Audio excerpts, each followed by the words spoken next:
Hi guys, welcome to another video. If you haven't seen me before, my name is Petko and I chase carps in big public lakes like this one here. In today's video I'm going to discuss 3 different carp fishing strategies which do not result or show very low performance when applied in big lakes. So, along with discussions, I will give you alternatives how to improve your fishing here. If you stay by the end of this video, you will see how not to do it. Let's get started, guys. I will start with the first strategy, which is changing your bite very often. What's the problem? I see 2 problems behind this action, and I will explain them separately. First of all, you add fresh boilies.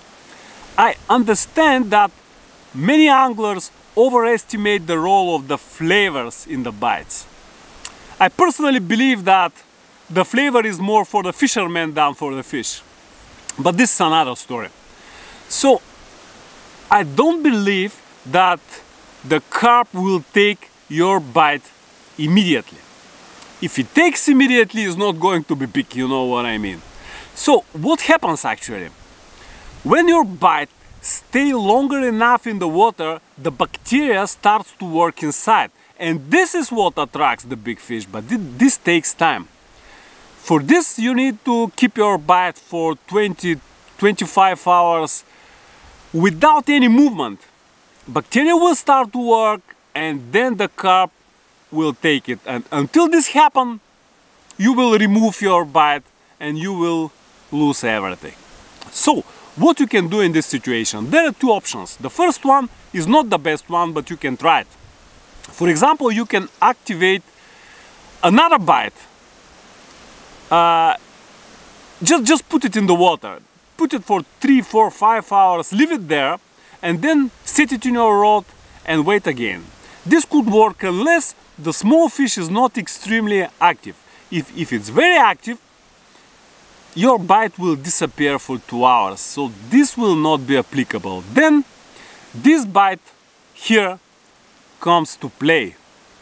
Actually, if you cannot see it well, this is a real snail in a rig, and this bite you can leave forever. You can leave it for the duration of your stay with very high reliability, but you need to make additional work around it.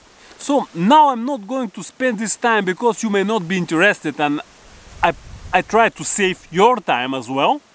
So that's why I will make another video to explain how you can tie this rig, how you can use it properly, what food you need to supply around.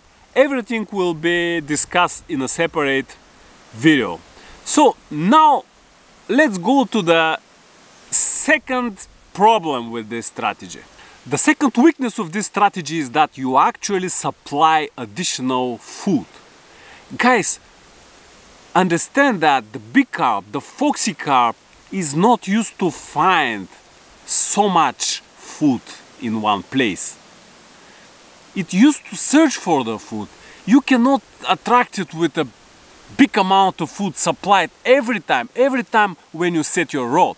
And if you do this often, you will actually scare the fish. So what I can recommend you is, once you set your rod, then just place 1 or 2 handfuls of corn or boilies, whatever you want, but leave it like that. Leave it for 20-30 hours and you will get strike. I'm sure that the carp will find your bite. You still have attractive things there and it's going to be found. You not need to supply additional food every time. This will save your time, this will save your resources, because it costs you a lot and you will have no success using this thing. The second strategy, which doesn't work very well in big public lakes, is casting from the land.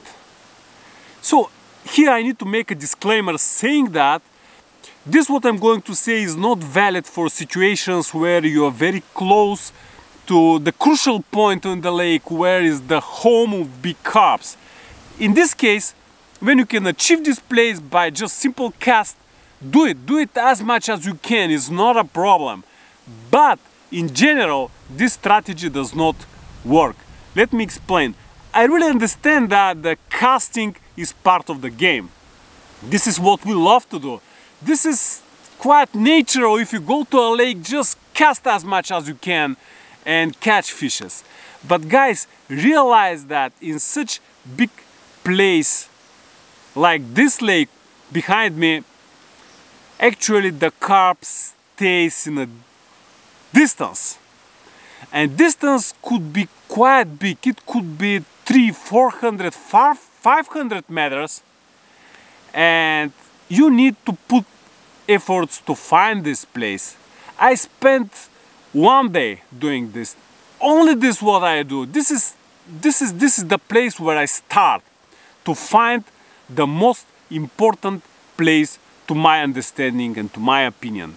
And these are usually ruins for buildings, some rocks, anything, underwater buildings, everything. But this place should be crucial and you should be staying there. Probably some of you are thinking, why these guys are staying here in this one of the same place? This is why, because we believe that we found the exact place where the big fish stays, and we just expect our chance. Okay, let's now go to the topic again. I've seen people coming here which decide to fish in 110 meters one rod, 130 meters, 160 meters, and they cast because they can, because they have everything which is necessary to do. Then in this case, in general, this strategy is good for carp fishing competitions, for tournaments, because you practically check different distances and you check also different depths, which is important. But here, if you are not on the right place, I'm really sorry for the people seeing to do this. This is too much effort, too much food, everything is too much and does not provide success because they are not on the right place. I'm not saying that it's impossible to catch fish. You will catch fish probably, but it will not be carp and it will definitely not be big carp. So think about this when you come to big lake like this one behind me. The last strategy which I would like to discuss with you before to lose your attention completely is landing fish from the coast. So this doesn't seem obvious, but actually this could be a big problem. And because you would like to cast as far as you can, then you use very thin lines usually. But in this big public lake, there is no one who will clean for you. This is not a private lake. So in this case, there are many things which can break your line. Guys, don't take this risk. Always have one boat here set next to your rod, and just in case of fish, always go and take out the fish from the boat. This will save all your time, and this is probably the most important thing that we are here. So I hope this video was helpful for you, and as I promised, I will make another video showing you how to tie rigs with real snail, and hope to see you there. Have a nice day, have a nice fishing season, and see you soon.